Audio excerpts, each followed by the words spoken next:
تو اس رات کو اللہ تعالیٰ نے مبارک بنایا، اور حدیث پاک میں آتا ہے کہ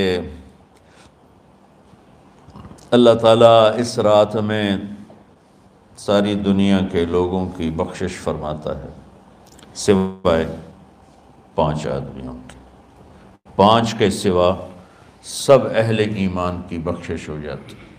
مشرک، المشرک،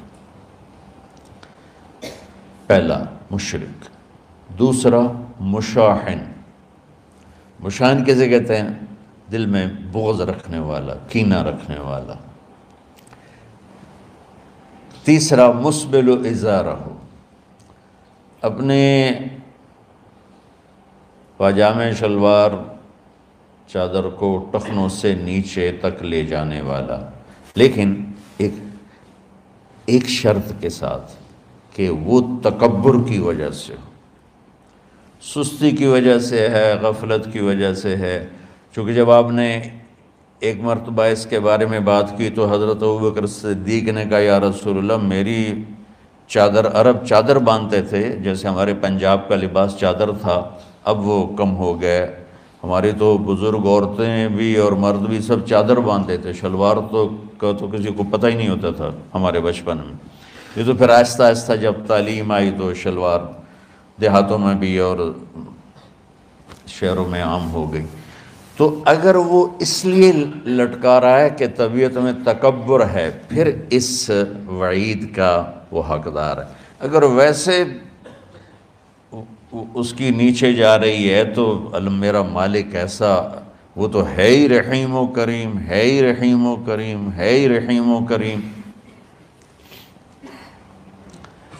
صرف شلوار نیچے لٹکانے سے وہ اتنی شدید سزا دے۔ اگر اس کے پیچھے تکبر ہے، پھر ہے یہ، تکبر نہیں ہے تو انشاءاللہ وہ اس سے محفوظ ہوگا۔ تو اپنی چادر کو لٹکانے والا، لیکن بشرط تکبر۔ کتنے ہو گئے؟ عاق لوالدیہ، ماں باپ کا نافرمان، نافرمان ایسا کہ دکھ دینے والا۔ چھوٹی موٹی اونچ نیچ تو ہر بچے سے ہو جاتی ہے، نہیں، جن نے والدین کو ٹکڑے ٹکڑے کر دیا ہو اور ان کو دکھ دے دے دے دے کے ان کا سینہ چیر دیا ہو، چونکہ عاق کہتے ہیں پرزے پرزے کرنا کسی چیز کی، تو اپنے دکھ دے کر، اپنی بدتمیزی کے ساتھ اس نے ماں باپ کا دل زخمی کر دیا ہو، ایک یہ نہیں معاف ہوتا۔ 5واں مدمن خمر، مسلسل شراب پینے والا، مستقل جو شراب کا عادی ہو۔ ان 5 کو مؤخر کر دیا جاتا ہے۔ معافی نہیں ہونے کا مطلب یہ نہیں کہ اللہ تعالیٰ کبھی معاف نہیں کرے گا، معافی نہ ہونے کا مطلب یہ ہے کہ یہ 5 ایسے گناہ ہیں کہ اس کی وجہ سے بخشش رک جاتی ہے۔ اگر وہ شرک سے نکل آئے، وہ کینہ سے نکل آئے، وہ تکبر سے نکل آئے، وہ والدین کی نافرمانی سے نکل آئے، شراب چھوڑ دے، تو ان کی بھی بخشش ہو جاتی۔ جب کوئی توبہ کرے گا فوراً بخشش ہو جائے گی۔ نہ 15 شعبان کی ضرورت ہے، نہ لیلۃ القدر کی ضرورت ہے، نہ بیت اللہ جانے کے ساتھ توبہ کی شرط ہے۔ جہاں بھی وہ بیٹھ کے توبہ کرے گا، جس لمحے میں کرے گا، اسی وقت اس کی توبہ قبول ہوگی اور اللہ اس کے پچھلے سارے گناہوں کو معاف فرما دے گا۔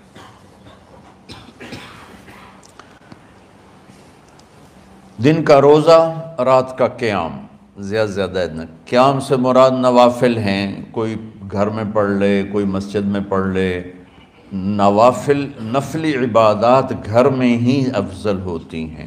میرے نبی سنتیں ہمیشہ گھر سے پڑھ کے آتے تھے، تہجد اپنے گھر میں پڑھتے تھے، مسجد میں نہیں پڑھتے تھے، سوائے اعتکاف کے آپ اپنے نوافل سنتیں سب گھر میں پڑھتے تھے، اور مسجد میں صرف فرض آ کے ادا فرماتے تھے، اور اس کے بعد بیٹھنا ہوتا تھا تو بیٹھ جاتے تھے، اٹھنا ہوتا تھا تو اٹھ جاتے تھے۔ تو اعتدال اللہ کو ہر چیز میں پسند ہے۔ دنیا جو مختصر ہے اس میں کیسے پسند نہیں ہوگا؟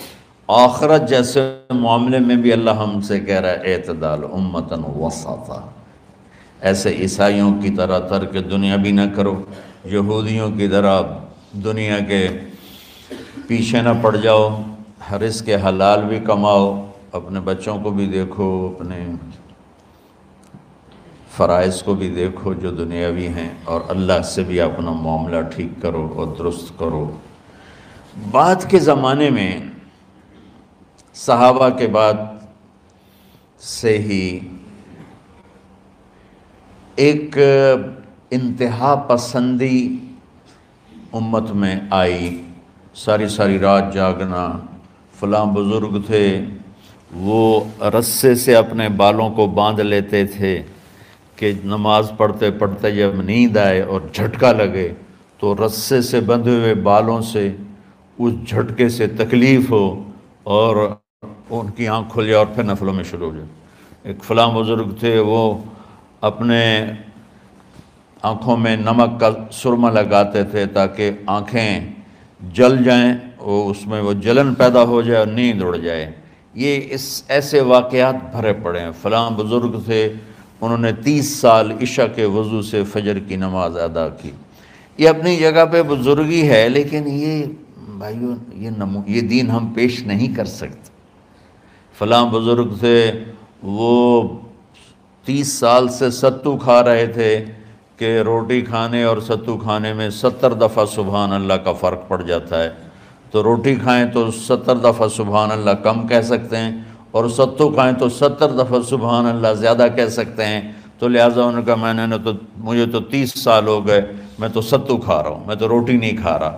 یہ دین نہیں ہے، یعنی یہ وہ دین نہیں جو ہم انسانیت کو پیش کر سکتے، یہ تو لوگوں کو دوڑانے والی بات ہے۔ اور ایک آدمی ایک بزرگ سے ملنے گیا تو وہ نوافل پڑھ رہے تھے، وہ ظہر سے عصر تک نفل پڑھتے رہے، وہ ان کے انتظار میں بیٹھا رہا، پھر عصر سے مغرب تک وہ مراقبہ کرتے رہے، وہ انتظار میں بیٹھا رہا، پھر مغرب سے عشاء تک وہ نفل پڑھتے رہے، وہ بیچارہ انتظار کرتا رہا، پھر عشاء کے بعد پھر نفل شروع کیے تو تہجد تک نفل پڑھتے گئے اور وہ بیچارہ پیچھے بیٹھا ہوا۔ تو تہجد کے آخر میں ان کی مصلی پہ بیٹھے بیٹھے ایسے اونگ آ گئی، تو یوں جھٹکا لگا تو کہا یا اللہ میں اس آنکھ سے پناہ مانگتا ہوں جو سونے سے اس کا دل ہی نہیں بھرتا۔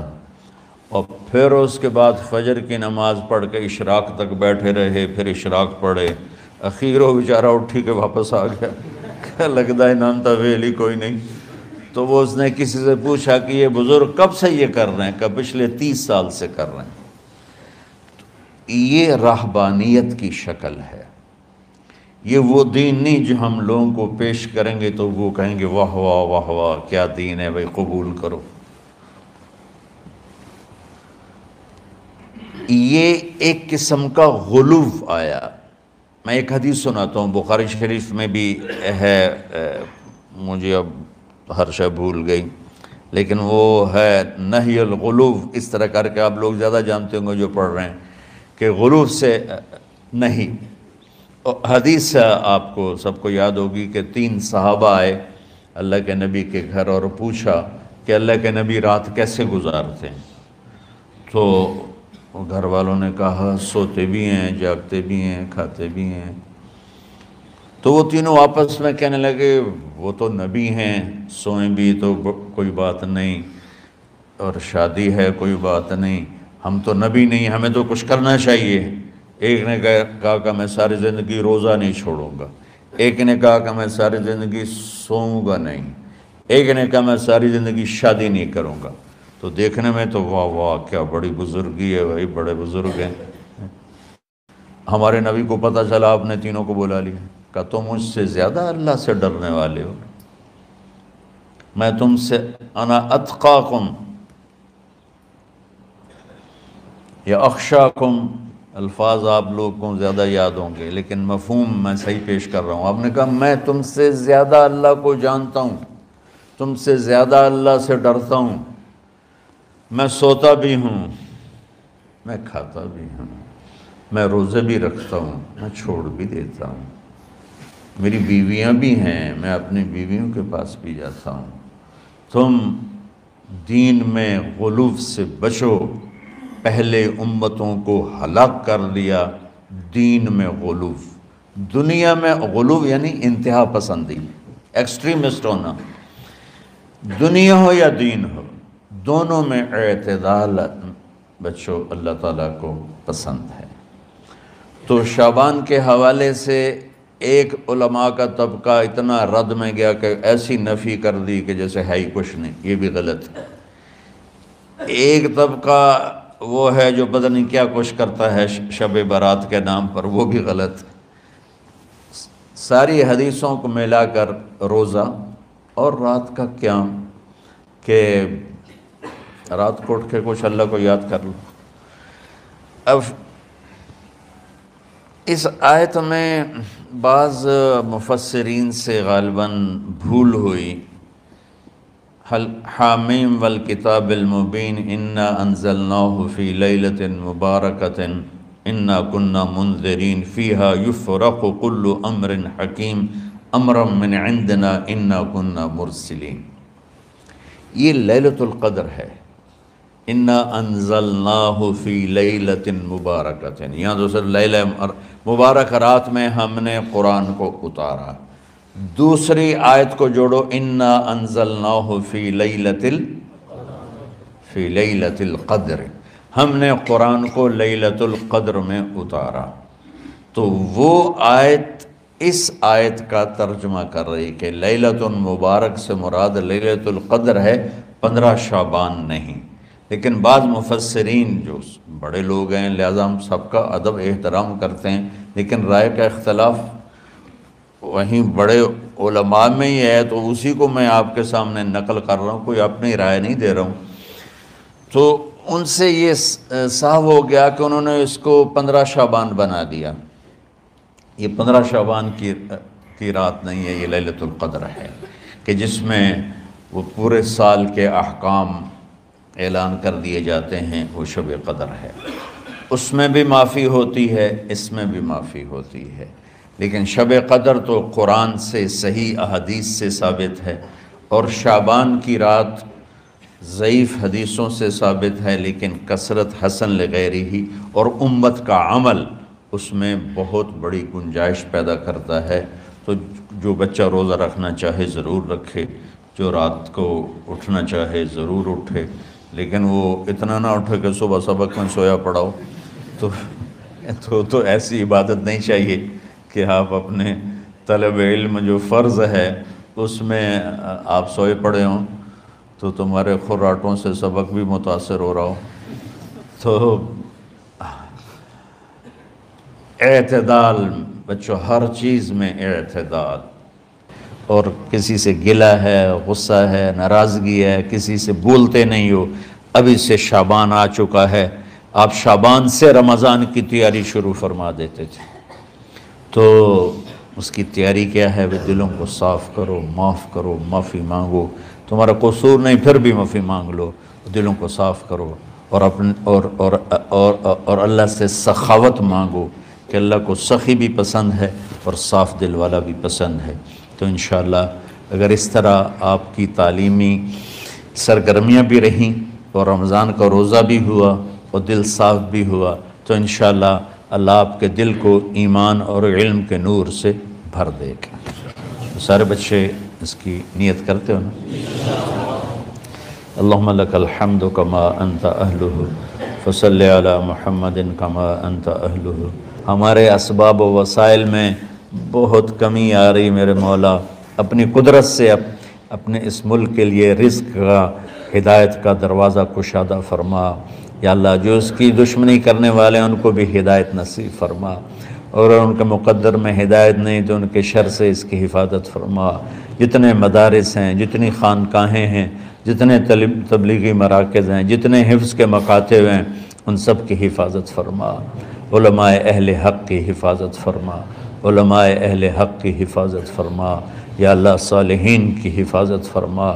یا اللہ، احفظنا من بین ایدینا ومن خلفنا وعن ایماننا وعن شمائلنا ومن فوقنا ونعوذ بعظمتك من أن نغتال من تحتنا اللهم إنا نعوذ بك من الاغتيال اللهم إنا نعوذ بك من أن نغتال من تحتنا اللهم احفظنا من كل بلاء اللهم احفظنا من كل شر ومن كل بلاء وعافنا من كل شر ومن كل بلاء یا اللہ تو پوری امت پہ کرم فرما رحم فرما یا اللہ پوری امت کا کہ خون کی عزت کی جان کی مال کی بچوں کی بچیوں کی عزتوں کی حفاظت فرما پوری دنیا کے کفر کو ہدایت دے دے پوری دنیا کے غیر مسلموں کو ایمان دے دے امریکہ والوں کو ہدایت دے دے افریقہ والوں کو ہدایت دے دے یورپ والوں کو ہدایت دے دے ایشیا والوں کو ہدایت دے دے آسٹریلیا والوں کو ہدایت دے دے جو تجھے نہیں پہچانتے انہیں اپنی پہچان کرا دے